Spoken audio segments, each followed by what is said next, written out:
আশা করি সবাই ভালো আছেন। আমি সময় মতো ভিডিও আনতে পারছি না, তার কারণ অনেকটাই কাজের চাপের মধ্যে আছি আর নিজের বাড়ির কিছু পার্সোনাল সমস্যাও আছে। যাক ছাড়ুন, একটা ছোট্ট ব্রেকডাউন ভিডিও নিয়ে চলে এসেছি, চলুন দেখে নিই। দেখুন, আমি এখানে যে সমস্যাটা পেয়েছি এটা একটা অটোডোর কাবলার।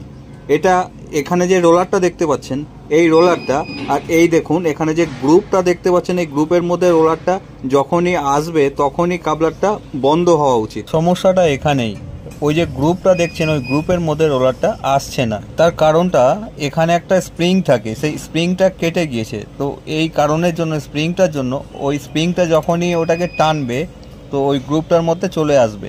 তো ওই স্প্রিংটা কেটে গিয়েছে বলে এই সমস্যাটা হয়েছে। দেখুন, একটু ভালো করে দেখলে বুঝতে পারবেন, এই স্প্রিংটার মাথায় একটা আংটা করা থাকে, ওই আংটাটা এখানে আটকানো থাকে। তো এই স্প্রিংটা কেটে যাবার ফলে ব্রেকডাউন হয়েছে। সবাই ভালো থাকুন, আবার দেখা হবে পরের একটা ভিডিওতে।